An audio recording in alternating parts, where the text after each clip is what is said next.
Yes, everyone, what's going on? My name's Stephen Howson, and this is a little bit of news this morning. On the match day, we've got Burnley at home later. If you go to Old Trafford, I guess I will see you down there in a bit. But we've got a little bit of news that's broke today, and Sky have gone very deep on it, which means that I think that they're probably suggesting that we're actually having this rather than this is pure speculation. I said a couple of weeks ago when his name was first sort of linked with us that it feels like this is probably legit because there's no clicks to be had in United signing some 16-year-old from Birmingham from the Championship. There's no... it's not like linking us to Neymar or something, is it, where you think people are going to get mega excited about it for no reason. Jude Bellingham, I haven't seen a lot of him. I'm going off people that I know that watch the Championship a lot, and they say, yeah, he's a good player. Looks like he's got a lot of potential. He's played for England at the lower age groups. So it is definitely a kid that's got a little bit of potential. He's an absolute beast for a 16-year-old, by the way. And Sky have gone in and have said that United have offered a £30 million bid, or a bid in excess of £30 million for Birmingham's 16-year-old midfielder Jude Bellingham. And you're like, right, okay. He scored 4 goals. He's created 13 chances. He's putting in a good couple of tackles a game. He's a genuine box-to-box midfielder from the little I've seen of him. He looks decent. But we've got young midfielders. And this is where I think the club's got the priority wrong. Yes, he could be fantastic. Do you know what? But so could Dylan Levitt. So could Ethan Galbraith. So could Jimmy Garner. We have got excellent midfielders, young midfielders. Hannibal Mabry, to name another one. We can't bring through all of them anyway. So why are we looking for £30 million on a 16-year-old? Unless we've got 2 budgets. Unless we've got a budget for under-18s players, like we saw when we paid up to $9 million for Mabry, like we've seen us dip into in the past. I think Chong we had to pay a little bit of a fee for. There's always the compensation for players that are 16 or so, and we've seen that with Burkhardt, with Pogba, with Fosu Mensah. We've seen United do that. Unless there's 2 budgets that they're operating on and his money comes out of our under-18 budget, then all right, bollocks, let's do it.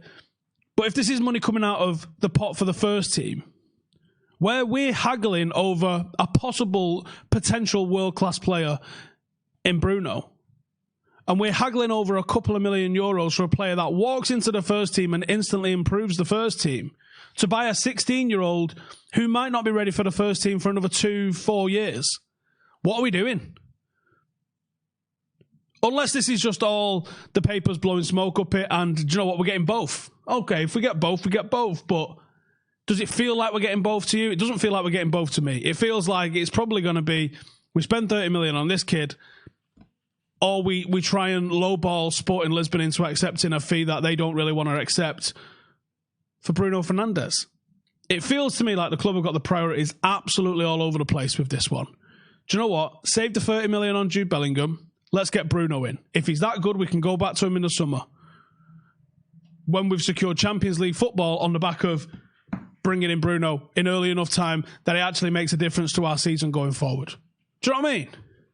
Makes absolutely zero sense to me that this is how the club are trying to operate in the middle of a transfer market when we have been absolutely decimated in the first team.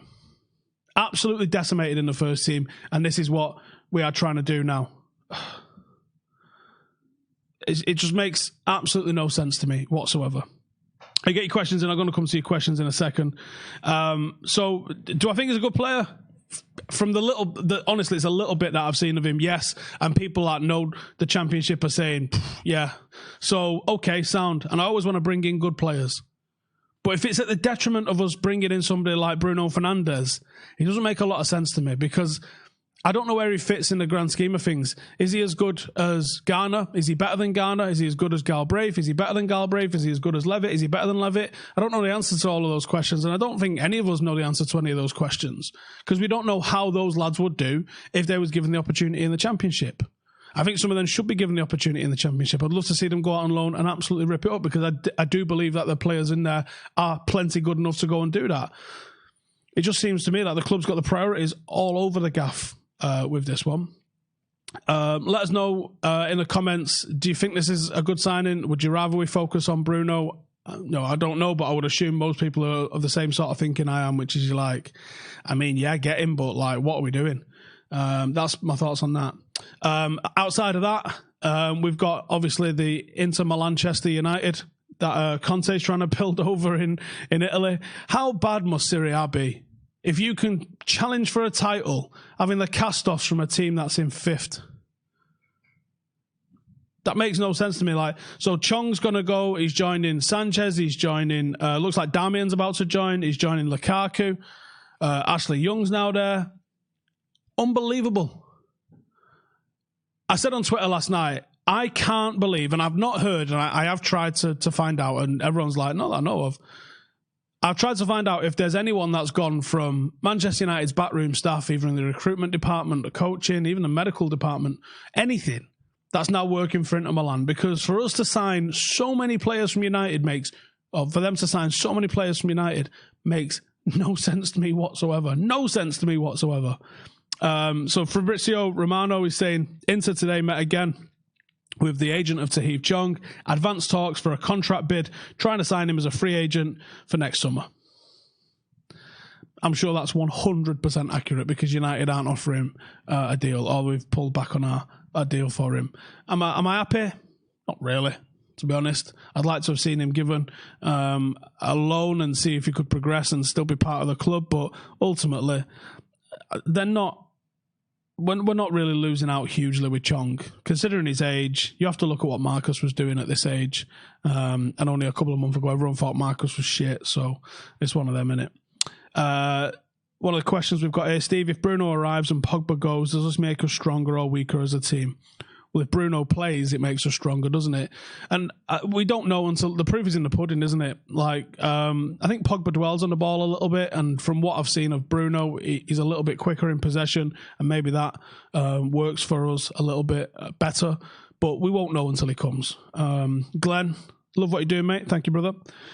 Do you think there's a chance that Ollie is the fall guy for Poch this season, and that's maybe why we're persistently playing 4-2-3-1 to suit the Poch style when he arrives? No, but I don't think Ollie gets told what formation he has to play. I think that's entirely up to him. But I do think there's something in this. I can't remember who told me now. But if you're a member of my Patreon group, when I get any little bits of info or anything like that, I stick them in there. And you'll have seen all the stuff that's come out now from Pochettino being spoken about with Manchester United. Well, my Patreon group got that on the 6th of December, and it didn't break in the national media till a week ago, less than a week ago. So that's about 6 weeks in advance. We had the Wan-Bissaka transfer news back in March. The beautiful thing about this is that you don't have to believe me. It's all time-stamped from when I posted it. And we got stuff wrong. Last week we was told that Jesse Lingard had left the training ground, left Old Trafford and wouldn't be featuring. And then, did he start? I think he might have started. I can't remember if he started, but he was in the squad anyway. So that was wrong. And the person I got that from you think would be accurate. And I got the Marcus Rashford stuff wrong. Now, obviously I've got quite close links to Marcus. The reason on that one was they didn't want to let it leak. They wasn't going to be the ones that leaking it, and somebody else leaked it. So that's that.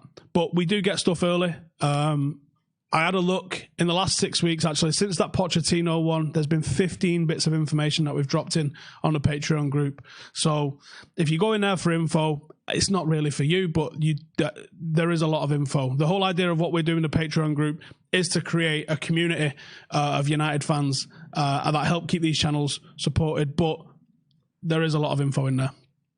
Why don't United go after Decore, says Villino. I don't know, to be honest. I'd take him. I'm a big fan of Decore's.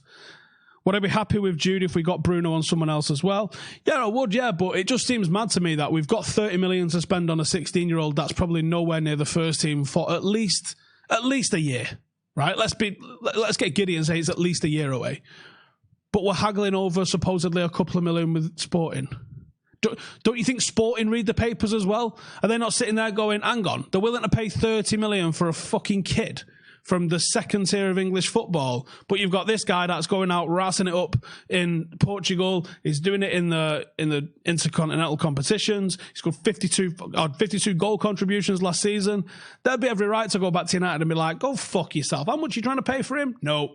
So the nightmare is that if you're seen to be bidding on someone like this, you can't then plead poverty and say that this guy's not worth it when you go sit down at Sporting. That's the whole idea of it. And on the transfer thing as well, someone was like, oh, I'm sick of Ollie. He's not coming out and saying who his targets are in the press conference. Fucking what? When has a manager ever done that? When has a manager ever gone, morning lads, everybody here? Right, here's who I'm trying to buy. Because then the clubs just go, nice one, cheers for that. And the players that you've currently got at the club are like, fucking hell, he's bought someone in my position. Or he's trying to buy someone in my position. Now that's all well and good if you actually manage to bring that person in. But if you don't manage to bring that person in, very much like what we had with Jose Mourinho the summer before last, where he was like, I need a new centre-half, these centre-halves are shit. You don't bring in a centre-half, and then Jose has to be like, hey, lads, are we all good for the first game of the season? Press conferences are a bit of a fucking dance where we all know we're being lied to some degree. It's just what degree we're being lied to. They're fucking nonsense. And to think anyone was ever going to come in and say, yeah, here's who I'm trying to buy, and that's who I'm trying to sell. Well, you've just absolutely rinsed yourself on the buying price, and you've absolutely rinsed yourself on the selling price. You'd be a shit poker player if that's how you try and do business in a January transfer window, or even a summer one. Jared, do I believe that United don't have a lot of money to buy players, hence why they want players on loan? I'm not sure about that. There's no evidence for either, to be honest. I mean, we spent 130 million in the summer on a couple of players. We might be trying to sign the loans because we're trying to do something with the wages. We are the highest wage bill in the country. Maybe the club, and they should, let's be honest, try and address that because we're not getting value for money out of that. So instead of signing players on massive contracts, maybe they're looking to try and sign players on very, very short-term contracts because the commitment that the club has to make to them is either 6 months or 1 year, isn't it? Whereas a contract is a 3-4 year commitment plus a transfer fee. So it's going to do something like that. Nicholas says, I think it's to do with summer targets. Yeah, you might be right. The people that we're trying to bring in on loan now might be seen as purely short-term solutions. And I do think that someone like Cavani, who's obviously become available after banging in a transfer request, they was talking about him going to Chelsea on the telly earlier. I think he'd be excellent if he was at Chelsea, to be honest with you.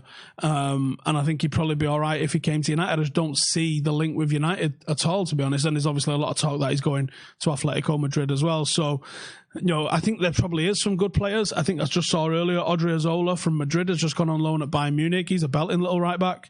One that we identified during the World Cup and was like, I wouldn't mind if United tried to sign him. And then I think almost immediately he went to Madrid. Ollie thinks it's 1999. What the fuck sort of comments that? Does he? Does he really? Does he wake up thinking fucking chicane number 1 in the charts? I don't think so. I think the club is trying to make a statement of buying potential stars now instead of paying 100 million. Well, like I said, we spent 50 million on a 21-year-old right back and 80 million on a centre half in the summer, so maybe we should have done that a bit earlier. We need to keep Ollie because he understands the club culture. Look at what Barcelona do. It's not just sentimental, it's effective. We should do the same, says Charlie. Yeah, I can see that, to be honest with you. I can see the benefit of that. Barcelona are very mad with it. Like when I saw Xavi getting linked there, people weren't be like, oh, what fucking experience has he got? I think the culture goes a long way. You do also have to be a competent manager. And I think for all the people that can't wait to comment that Ollie got Cardiff relegated, even Sir Alex was like, he shouldn't have gone there. That was never a good move. I think what he did in Cardiff gets played up and what he did in Molde gets played down. Ultimately, regardless of the level, you have a team that's appropriate to the division that you're in. If you win a division and you win that division back to back, then you've done bits, haven't you? Gareth, similar to Zidane style, buying up-and-comers and a few stars. I mean, that's what United have always been, to be honest. So that's what you'd like to see us continue to be. We've never been someone that plays only youth, and we've never been someone that doesn't buy superstars, but you'd like to see the blend. What's my thoughts on the Ollie press conference? He looks confused to some questions. The press conference stuff from Ollie does worry me, to be honest, because there's a lot of fucking noise in some of the stuff that he says that you just go, what the fuck are you on about? What you on about? Nicholas, thoughts on scouting Dembele, Sumari and summer targets? We'll be scouting all the time, mate. We are scouting all the time. Like, I wouldn't get excited when you see that we've scouted someone. You just take it like this. Go, of course we're scouting him. For one, we need to know how good they are so we can rank where we are in terms of the opposite. You have to go and scout. If you're just insular, like it's like the people that only watch United and don't watch any other football. You either think we're amazing or we're shit, but you don't have anything to compare it to because you're only just watching us and the random team that we play against every week. You have to go and look, and as fans, we have to go and watch other football to temper our expectations on what we think is good or bad. And so does the club when it comes to signings.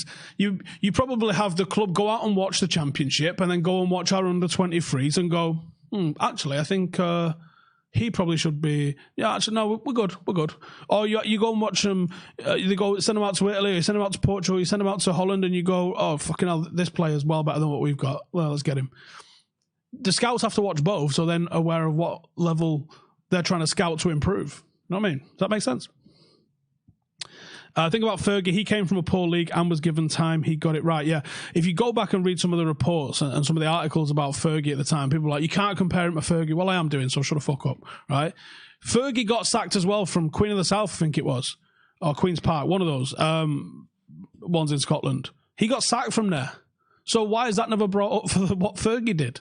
Yes, he did an amazing job with Aberdeen. It's a very similar job to what Ollie did with Mulder. You know, back in the day, you did see random teams coming up and winning the Cup Winners' Cup because there was only random teams in the Cup Winners' Cup. You don't ever really see anyone doing bits in Europa League outside of the big five leagues. Nobody. When was the last time that happened? Because the Champions League teams now go into the Europa League, there's just such a higher level to this shit at the moment. When will the board and the Glazers wake up and realise that you could do so much more if they wanted to spend a little more? You make money, you have to spend money. Yeah. Ryan says, comparing Ollie to Fergie's desperation now. I mean, it's not desperation. It's a legitimate comparison. It really is. It took Fergie 7 years to win a title. He took us back more times than he took us forward from when he first took over. Under Ron, we finished third, fourth. And at the start of his final season, Ron went, was it 10 or 12 games with straight wins?